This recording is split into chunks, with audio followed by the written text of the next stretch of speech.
to Tripura Info News Update. In a tragic incident at Chekmaghat, Teliamura, truck driver Mihir Debnath lost his life after being trapped inside his accident-hit vehicle for over 6 hours. Alleged negligence and failure of the state government and administration are being blamed for the delay in rescue. This evening at 6:30 p.m., a tribute was paid to the late Mihir Debnath at Pradesh Congress Bhavan. The event was organized by the All Tripura Unorganized Workers Union to honor his memory and raise concerns over workers' safety. Listen to the leader what he had said. সে বিষয়টা খুব মর্মান্তিক ঠিক ব্যাপার। আমরা দেখেছি যে বিগত দিনে যে এনডিআর যে সংস্থাটা কতভাবে উদ্ধার কোটি কোটি টাকা খরচ করে তাদেরকে ট্রেনিং দিচ্ছে, তাদেরকে বলছে যে তো আপৎকালীনের জন্য ওদেরকে কোটি কোটি টাকা খরচ করে ওদেরকে ট্রেনিং দিচ্ছে। আর আজকে বলুন আর কালকের দিনে যে মর্মান্তিক ঘটনা হয়েছে, 7 ঘন্টা টাইম পেয়েছে এবং সেই লোকটা কেঁদে কেঁদে বলছে যে আমাকে বাঁচতে দাও, আমাকে বাঁচতে দাও। প্রশাসনের এতই বর্বরতাপূর্ণ যে 7 ঘন্টা টাইম পেয়েছে, ভারতবর্ষের যে কোনোখান থেকে লোক এনে ওকে বাঁচাতে পারতো।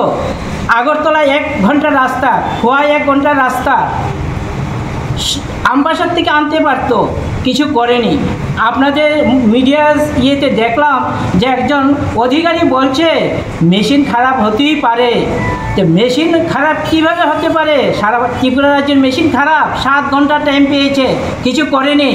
আজকের দিনে একটা যুদ্ধ লাগলো, আমাদের এখানে বর্ষার পরিস্থিতি, বান ভেঙে গেল, তখন আর এই 7 ঘন্টা টাইম দেবে না, 1 ঘন্টা টাইম দেবে না। সেই মোকাবিলা কিভাবে করব?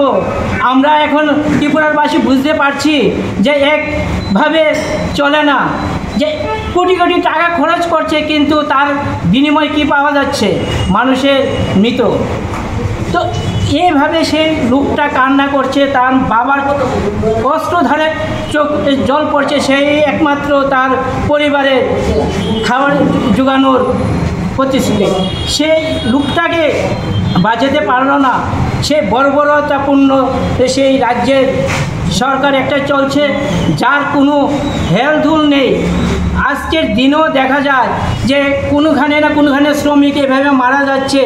একটা শ্রমিকের জন্য ওরা কিছু করছে না। শ্রমিকের কি মানুষ না? শ্রমিকের জন্য যদি ওরা কিছু না করে তাহলে কী করে হবে? শ্রমিকের ভোটে কি তারা আসেনি? আজকে দিনে আমরা মিহির পালকে আমরা শ্রদ্ধাঞ্জলি জানাচ্ছি এবং ওনার পরিবারকে আমরা এ সমবেদনা জানাচ্ছি এবং আমরা সরকারের কাছে আমরা দাবি রাখছি যে ওনার পরিবারকে সাহায্য করার জন্য, সর্বরকম সহযোগিতা করার জন্য এবং ওর পরিবারের যে কোনো একজনকে একটা চাকরি দেওয়ার জন্য। তাই আমাদের আবেদন শ্রমিক সংগঠনের পক্ষ থেকে, এবং আমরা আজকের দিনে যা হয়েছে সেটা আমরা থেমে থাকবো না। এই নিয়ে আমরা রাজপথে আমরা নামবো। যদি ওর ব্যাপারটা নিয়ে কিছু না হয় এবং সঠিক তদন্ত না হয় কেন হয়েছে এই বর্বরপূর্ণ কাজ, 7 ঘন্টার টাইম পেয়েও কিছু করেনি, এই আমার। Subscribe to Tripura Info and press the bell icon so that you never miss any latest updates and news on Tripura.